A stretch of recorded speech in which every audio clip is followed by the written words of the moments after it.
G'day, ZiggyD here with another guide for Path of Exile's Ascendancy expansion. In this guide I'll explain how to complete the Labyrinth and the rewards you get for doing so.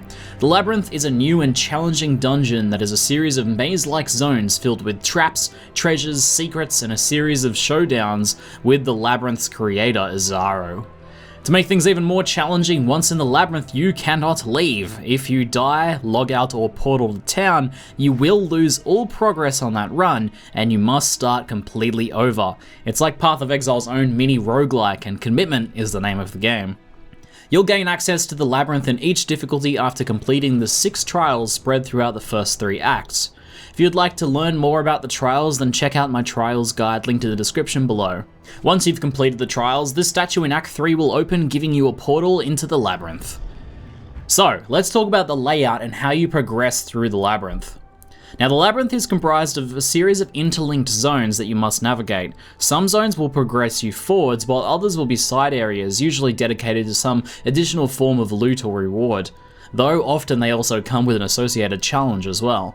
You can learn the layout of these zones and return as many times as you want each day. However, every 24 hours the Labyrinth resets and changes completely. The zones, traps, loot, and even the boss fights all change. So although on one particular day you could learn the layout and all the good loot spots, you'll face all new challenges the next day. You can check your current location and get some information about what's in it and how to proceed by clicking on one of these tablets, which will bring up a map. These are located at each zone entrance and exit, so check them whenever you move into a new zone. On this map you may see several icons. A silver key indicates that you'll find a chest containing, you guessed it, a silver key. A silver door indicates something of value will be locked behind a door requiring, you guessed it again, a silver key. A gold key indicates the zone will contain a gold key, and a gold door indicates the zone will contain a door requiring a gold key that will allow you to progress deeper into the Labyrinth. Sometimes these doors may be required for progression, and other times they may be a shortcut. Some zones, if you mouse over them, may be labelled as a reliquary. These will contain a relic that you can use in one of the boss fights to your advantage, which may be helpful in some of your first attempts to get through them. Although this map is very helpful and you should refer to it often, Izaro is full of tricks, and sometimes zones that appear to do nothing will lead to shortcuts or contain hidden treasures. As you move through zones, you'll have to deal with all sorts of nasty combinations of traps. Use what you learned from the trials, but also bring a staunching flask to dispel bleed traps, and bring a nice movement skill like lightning warp or leap slam to skip things where you can. In addition to the silver and gold keys and doors, you'll also run into a few other things in the Labyrinth. Argus is the beloved friend of Izaro, and will be hiding behind a closed door in a side room somewhere in the Labyrinth. He is vicious and immune to all status ailments, so approach him with caution. However, defeating him will grant you a treasure key. Hold on to this, and you'll see what it's for later. Another curiosity you may encounter is a dark shrine. These can give you effects both good and bad when activated. So it's a bit of a gamble, and approach these with caution as well.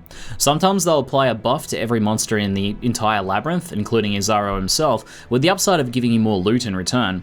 Other times they may give a monster in your current zone a wealth of loot to hunt down. There are probably other effects yet to be discovered. And on that note, every time I run the Labyrinth I find something new, so it's not possible for this guide to be comprehensive on all the things you'll see in the Labyrinth.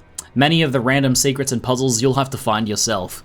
It'd be awesome if you guys shared interesting things that you find in the Labyrinth down in the comments below. So, now let's talk about the Izaro fights themselves. Each third of the Labyrinth you'll encounter Izaro, the boss of this expansion. He's a dangerous combatant with very high damage attacks, such as a charge, a wind-up slash, a leap slam, and a cascade of copper spikes. But that's not all, because above his head supporting him is a ghostly goddess who will fling out a barrage of magical orbs and will also summon skeletons into the battle. What's really nasty about this twinned pair is that they can attack at the same time, so unless you can tank Izaro's melee attacks, keep active and circle around as much as possible to avoid Izaro's charges, cascades, and cleaving attacks, all of which are done in a fairly narrow cone area of effect. Each time you encounter Izaro, his room will also have some additional challenges to contend with as well. He may summon statues or skeleton heroes to his aid, or he could call upon portals to flood enemies into the arena. He can also become powered by frenzy charges dispellable by one-time use pillars, and he could summon totems that curse you. There's a ton of different variations of things that can happen in these fights, but typically you have to kill or use some feature of the arena before you bring his health low enough for him to back out. Your success or failure in dealing with these additional challenges will affect your final encounter with Izaro. Leave a golem alive or leave him empowered with frenzy charges and you'll have those mechanics in the final fight. Stacking up these effects can make the final fight extremely difficult. However, if you choose to allow him to become the most difficult he can be by failing these challenges on purpose, then when he dies he will drop additional treasure keys, up to 3 in total. And speaking of, now let's cover the reward. Once you kill Izaro for the 3rd and final time, in addition to any loot and experience you've gained from clearing out the labyrinth, you will also enter a room filled with chests.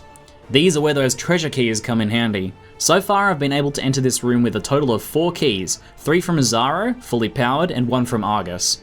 There may be more to be found I don't yet know of. These chests can be filled with random loot, currency, uniques, divination cards, jewelry, and even more treasure keys. I was once able to open 6 chests in total of the 10 thanks to finding 2 additional keys in one of the chests. Of course, there is some luck involved here, and sometimes you won't get much, like me here, but the loot potential is golden. And then comes the enchantments. Enchantments are an implicit modifier that can be added to one of your items. Normal Labyrinth will unlock glove enchantments, cruel, boots, and merciless helmets. Gloves give triggered effects such as a lightning AoE like on my character. Boots give contextual effects like this added lightning if you haven't killed something recently, and helmets give specific bonuses to specific skills. Enchantments can be put on any gloves, helmets, or boots. They can even be put on unique ones. The only thing they can't be put onto is corrupted items. And if you have a nice item and don't like the enchantment that you've gotten the first time, you can simply replace it with another random one. Of course, you do need to run the labyrinth again to be able to earn the right to get another enchantment.